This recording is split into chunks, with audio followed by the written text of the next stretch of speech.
We use this award to recognize somebody who has racked up some serious time in working to advance secular causes. Past winners include Ellery Shimp, Michael Newdow, Larry Jones, Annie Laurie Gaylor, Dan Barker, Bobby Kirkhart, and Herb Silverman. Tonight's winner has played a pivotal role in shaping the entire modern secular movement in the United States, and actually abroad a little bit as well. His involvement in humanism started in the 1970s when he got involved in a local chapter of the American Humanist Association in San Diego. By 1980, he started working for the American Humanist Association and became its executive director by 1984. He went on to become editor of the Humanist magazine and did that for many years, and he was also chair of the drafting committee for Humanist Manifesto 3. He was named Rationalist of the Year by the American Rationalist Federation in 1984. I love the titles and names we come up with for our organizations. And received the Humanist Pioneer Award from the American Humanist Association in 1986, primarily for his work in countering creationism through speaking and organizing. He went on to volunteer for Camp Quest from 1998 through 2008, and was actually president of the Camp Quest Inc. Board of Directors from 2002 through 2005. He's now also on the adjunct faculty of the Humanist Institute. Tonight's winner has essentially devoted his entire working career to the secular movement, and the movement that the students find today would be much poorer without his contributions.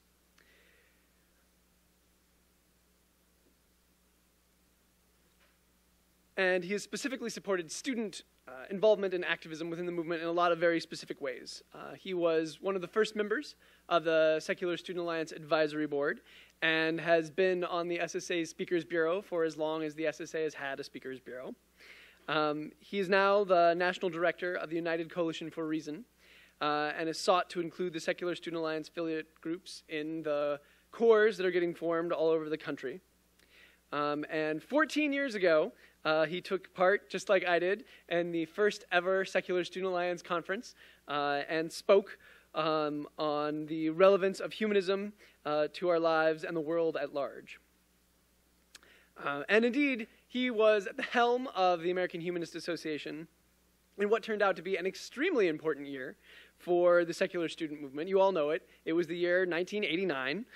This was the year when 12-year-old Augie Brunsman wandered into the Upper Arlington Public Library and found a copy of the AHA's flagship publication, The Humanist.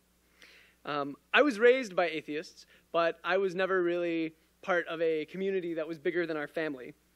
And finding The Humanist really opened me up to the notion that there was this whole community of thinkers and people out there that were working hard to come up with ways to live rational, joyful lives and to fill their lives with more meaning without believing in supernaturalism.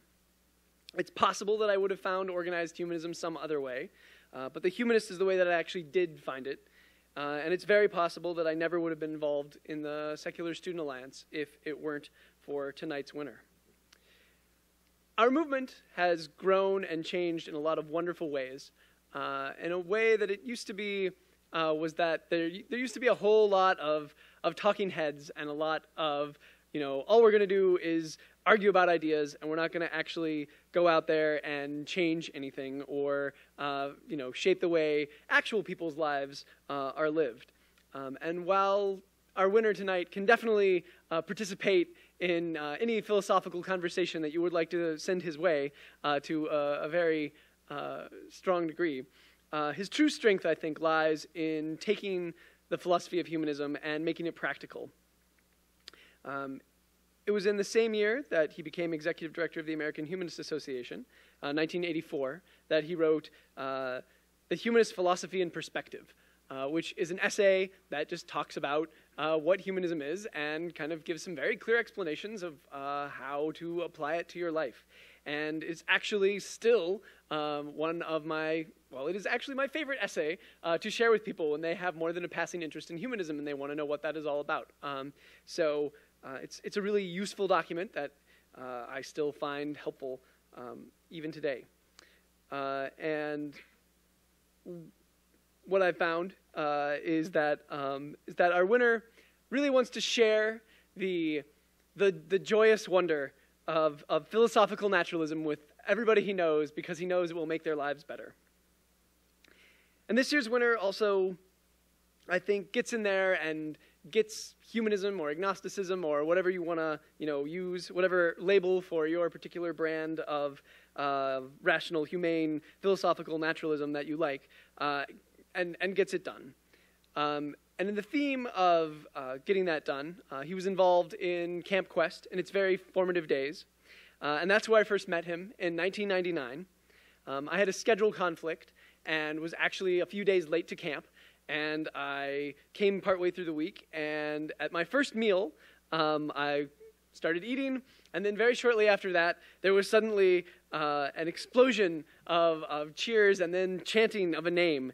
And to tell the story, I need to pick a name, but not to reveal our winner. I'll pick some random name. I will pick some very pedestrian, generic name like Fred. And the audience started cheering, Fred, Fred, Fred, Fred. And then our winner got up and shared the stories of a couple of famous freethinkers. And over the course of the week, at every meal, he would get up and talk about a couple of people who were just like us, who were skeptical of the religious dogma of their day, even if they weren't necessarily atheists. People like Francis Wright and Voltaire and Socrates and Alice Walker. And be it the super, super energetic 8-year-olds or the surly teenagers, our winner had everybody really captivated and engaged and really excited about learning about people who had come before them, who had blazed a trail to all sorts of useful ideas that they could now go on to use to make their own lives better. And now that that famous freethinker activity is popular and used at every single one of our I volunteer for Camp Quest, the 14 domestic camps and 3 international camps, and it's something that has been incredibly useful to everybody who's involved in running Camp Quest, and it just feels like a really spectacular, practical thing that gives you a feel for what our winner is like. So I could go on and on about him, but please chant with me and join me in welcoming Fred Edwards to the stage to accept Secular Student Alliance's 2014 Backbone Award. Fred, Fred, Fred, Fred, Fred, Fred.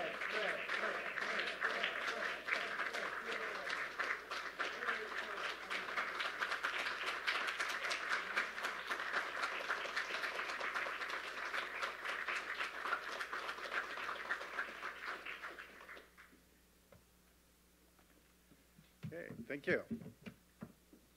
Appreciate that, August. All right, well, now let's look at all of us in the secular movement today, because we today are in a sweet spot that will never come again, but it's been pretty sweet for quite a few years. That sweet spot is this: that we in the secular movement are controversial enough to be interesting, but not so controversial as to be beyond the pale. There was a time in this country when if you said you were an atheist, or that you didn't believe in God, or that you weren't religious, that was associated with being a communist. When people said godless, what was the next word? Communism. When people say Amityville, what's the next word? Horror. Okay, so if you do a word association, that's what you got back in the day, back in the 50s and the 60s, godless communism. So godless people didn't get any respect, and therefore talking about our ideas was beyond the pale. But that isn't the way it is today. We're now in that sweet spot where we are controversial enough that people can't stop talking about us, and we're being heard. Ideas that are considered new tend to go through 3 phases. First, they're considered so controversial and odd the people won't talk about them. There was a time when people didn't talk about homosexuality.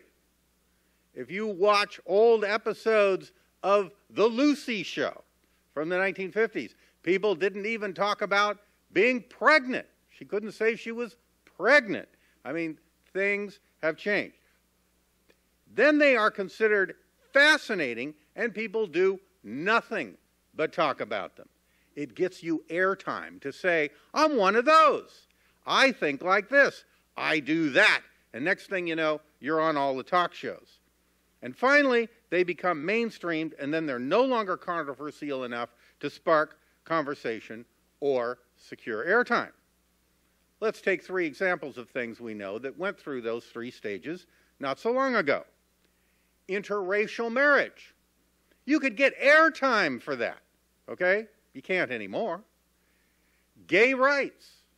You could get airtime for that. You could get on a controversial talk show at one time. Not anymore. Transgender rights. Same thing. It went through all 3 stages. First, you didn't talk about it. Then you couldn't stop talking about it. And then you'd had enough of it. All right. So, here we are with this idea that one can be a good citizen without believing in a God. That'll get you airtime still. I still get reporters being interested in our ideas just because we have those ideas. We're not beyond the pale, and we're not yet totally mainstreamed. We want to be totally mainstreamed one day so we can find something else to talk about to get airtime. But right now, this is all it takes. And so I can put up billboards all around the country that just ask the question, don't believe in God? You are not alone. And every time I do it, in every city, it gets news coverage. These billboards aren't controversial. P.Z. Myers once, chided me. He says, Fred, your billboards are not controversial. And I said, they shouldn't be, but they are. And when he saw all of the fuss that my billboards were causing, he said, well, Fred, I'm going to have to admit it. I was wrong. Your billboards are controversial. But that's a lamentable thing, isn't it? That merely asking the question, don't believe in God? You are not alone, sparks controversy. We went to put those billboards on some buses in Fort Worth, Texas. And what did a few churches do? They had a bus boycott. And they carpooled their brethren and sisterin to work so that they wouldn't have to ride the 4 buses that carried our ad. Ridiculous.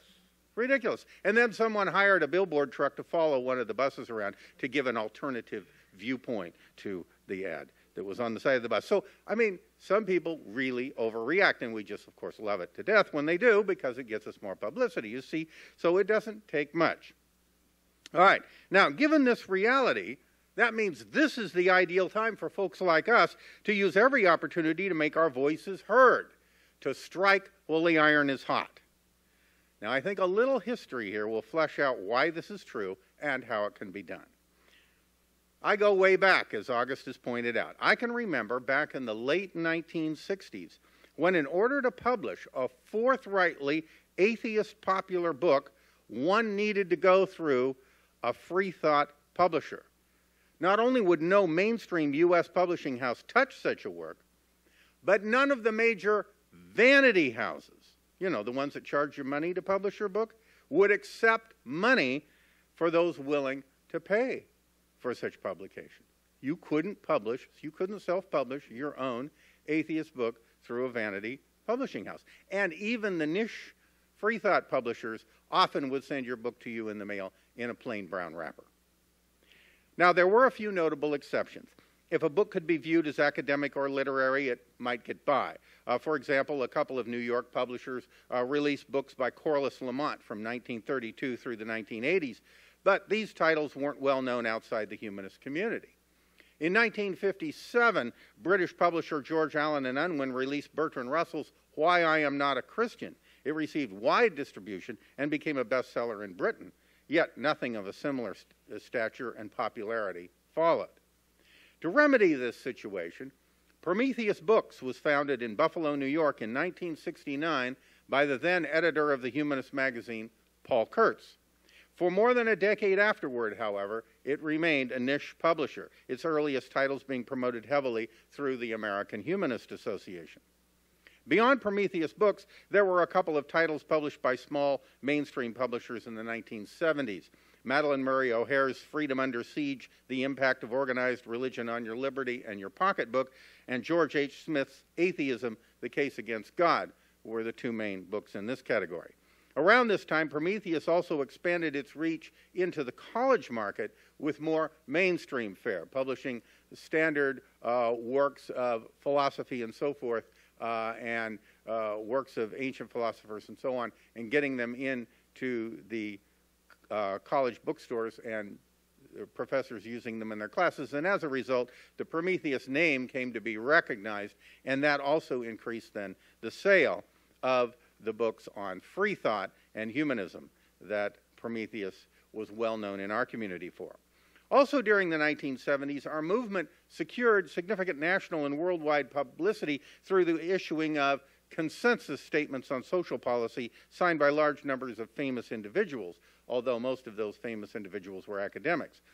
These humanist documents included Humanist Manifesto 2 and a New Bill of Sexual Rights and Responsibilities, among others. One of them, a statement affirming evolution as a principle of science, issued in 1977, was among the first responses to efforts to import creationism into the public schools. In the 1980s that followed, I personally went on the debate circuit challenging leading creationists. I like to say I debated all of the best creationists in all creation. College newspapers would tend to declare me the winner. I remember one of the campus newspapers up in Guelph, Ontario, said, "Edwards is a natural selection." I thought that was a nice headline. In fact, even the creationists disliked me enough to say that I was a kind of evolutionist hired gun come to challenge creationist debaters. So I still wear that title with honor.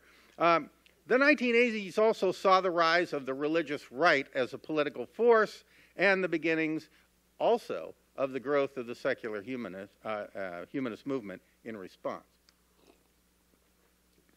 All of this quietly laid the groundwork for the rise of the new atheism that would follow in the new century. But you wouldn't have known it at the time to have looked at it. I certainly didn't. In 1999, Wendy Kaminer, in her book, Sleeping with Extraterrestrials, The Rise of Rationalism and the Perils of Piety, published by Pantheon, complained that advocating atheism and criticizing religion were still considered so unacceptable in our society as to be like burning a flag in an American Legion Hall. But that reality didn't stop American atheists. In 2002, the organization launched the Godless Americans March on Washington, covered by C-SPAN and followed by impressive news coverage. In 2003, atheist magician team Penn and Teller premiered a no-nonsense television series on Showtime called Bullshit, which has continued for season after season, offering vigorous debunking. It was soon joined by Mythbusters. Were things now getting better? Susan Jacoby didn't think so. In Freethinkers, A History of American Secularism, published by Metropolitan Books in 2004, she echoed Kaminer's concern, comparing that year to the headier days of the late 1800s when an American free thought orator like Robert G. Ingersoll could be wildly popular. Transcripts of his infidel remarks were published approvingly on the front pages of newspapers. But those times were long gone. In 2006, a University of Minnesota poll would find that atheists were considered the most distrusted group in America, ranking below gays, Muslims, and recent immigrants. And 48% of Americans would be unwilling to vote for an otherwise qualified atheist as opposed to those belonging to any other group. Since then, these numbers have improved only slightly in our favor. But what Jacoby didn't know was that 2004 would be the year the dam broke. W. Norton published a stridently atheist book, The End of Faith, by Sam Harris, and the author took to the lecture circuit, while the book went on to win the 2005 Penn Martha Albrand Award. Harris followed with Letter to a Christian Nation, published by Random House, which entered the New York Times bestseller list at number 7 in October 2006. Meanwhile, Breaking the Spell, Religion as a Natural Phenomenon, was published by Daniel Dennett, Penguin Group, 2006, and Julia Sweeney's one-woman show, Letting Go of God, opened in New York. The latter received a positive New York Times theater review for being, quote, refreshingly unrancorous, lucid, and yes, inspirational, end quote. It's available on DVD. Next, Bantam Books released The God Delusion by Richard Dawkins in both hardcover and audio format in October 2006. In a month, it reached number 2 on the Amazon.com bestseller list and number 4 on the New York Times list. As Dawkins' U.S. book tour drew standing room-only crowds and garnered prominent television appearances and major media appearances and reviews.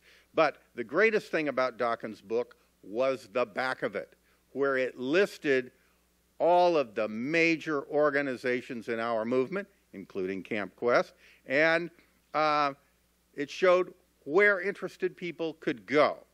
That made the connection for the first time between ideas and groups. All of those wonderful people coming out of the woodwork to buy this book now knew where they could find more people like themselves. When Ayaan Hirsi Ali's 2006 book Infidel was published in English in 2007, and Christopher Hitchens came out with God is Not Great, How Religion Poisons Everything, interest in ideas like ours surged even higher. After that, the new atheism was in full swing. Since then, we've seen Bill Maher's major theatrical release, Religulous, atheist protagonists on major network television dramas like House, The Mentalist, and Bones, numerous celebrities coming out as godless, the religion news service creating a new free thought beat just to cover our stories, and a new academic discipline called secular studies opening up. We've also become a major topic of interest among pollsters, as you've seen, trying to assess the religious pulse of America, a pulse moving increasingly in our direction.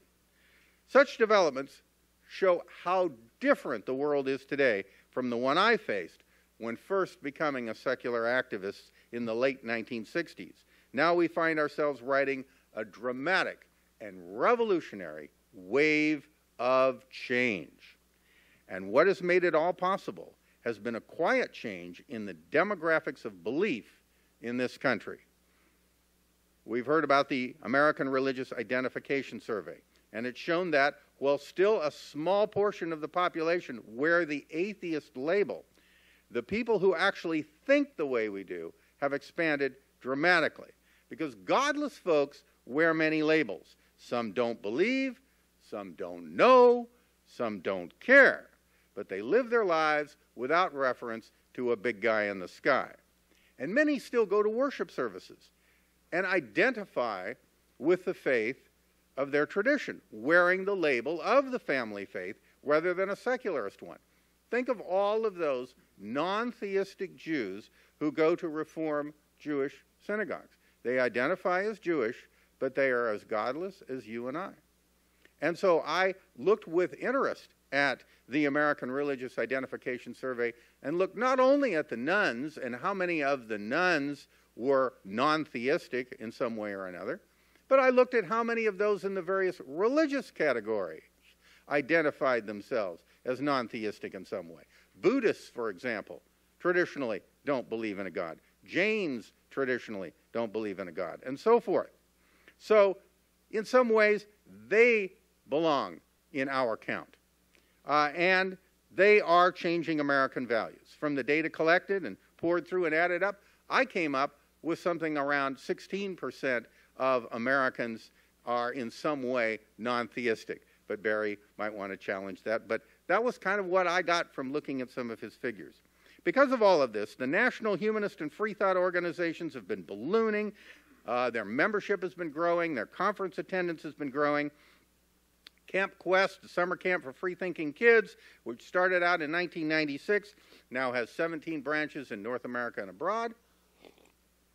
And The Secular Student Alliance has 321 solid campus groups across North America. The American Humanist Association and the Freedom from Religion Foundation have close to 30,000 members each. On Facebook, the American Humanist Association has 293,000 followers, plus 22,000 on Twitter. And as for its Facebook reach, which is a calculation of how many people have seen AHA posts over the previous 7 days, the figure now hovers around 1.5 million. But that figure doubled in the week of the Hobby Lobby Supreme Court decision. Not only have the national organizations grown in size and in number, but they have grown in variety. Thus, the movement has expanded beyond the religion bashing that almost exclusively characterized it in the past to include social, cultural, charitable, and political activities. Disaster relief activities, for example, have been funded by humanist groups. And on the local front, new groups are springing up everywhere. And regional conferences are gathering people together at local and regional levels. And this has created a situation where all of these local groups exist, but many of them don't communicate with each other. And so the United Coalition of Reason was formed in 2009 to take all of these local groups, whether they're campus groups, whether they're congregational type groups like Unitarian Universalist or Ethical Culture, or whether they're atheist groups, agnostic, humanist, whatever, and get them talking to each other and forming local coalitions and then launching their coalitions with a billboard campaign. And so we offer these local coalitions free web hosting for a coalition website, free PR media promotion information and how-to, a free advertising media campaign, namely the billboard or bus ad campaign, and ongoing support, advice, and providing of resources. Starting with only 4 local coalitions in March 2009, United Core today has coalitions in 75 cities located in 37 states, the District of Columbia, and Canada, with more waiting in the wings. So I encourage every campus leader here to get their groups associated with the coalition nearest them, because building such connections with off-campus organizations helps with succession planning and maintaining the persistence of campus groups after they've been formed. So if you go online and Google Coalition of Reason, you'll find our website that explains it all to you and how you can get involved. That's Coalition of Reason, or just ask me for my business card. I'll be around all day tomorrow. What United Core is fostering at the local level, the national organizations do nationally through the national meetings of the Secular Leadership Summit, which were held right here in Columbus, Ohio, earlier this year. And of course, the Reason Rally was one of the outgrowths of that kind of effort in 2012, when I counted the number of how many were really there. It was 30,000. I went out and just counted them myself, and there were 30,000, and there's going to be a new Reason Rally probably in 2016. So there's all of these things going on, and a lot of things are happening. But what that means is this is the best time to be one of us. It tells us that the most effective response to the revolutions of our time is to seize the day. We are in that sweet spot right now. Being godless gets attention. So now is the time to get yourself the slickest surfboard you can and catch that wave. This is the time when the rising tide is lifting all boats and our ship has come in, and all of us together are sailing into a new world. So let us shout it from the rooftops, we agnostics, atheists, brights, ethical culturists, freethinkers, humanists, rationalists, realists, secularists, skeptics, pastafarians, and unbelievers of all sorts. We're here to stay. And we're not only here to stay, we're here to thrive. And we're not only here to thrive, we're here to rise. Let reason prevail.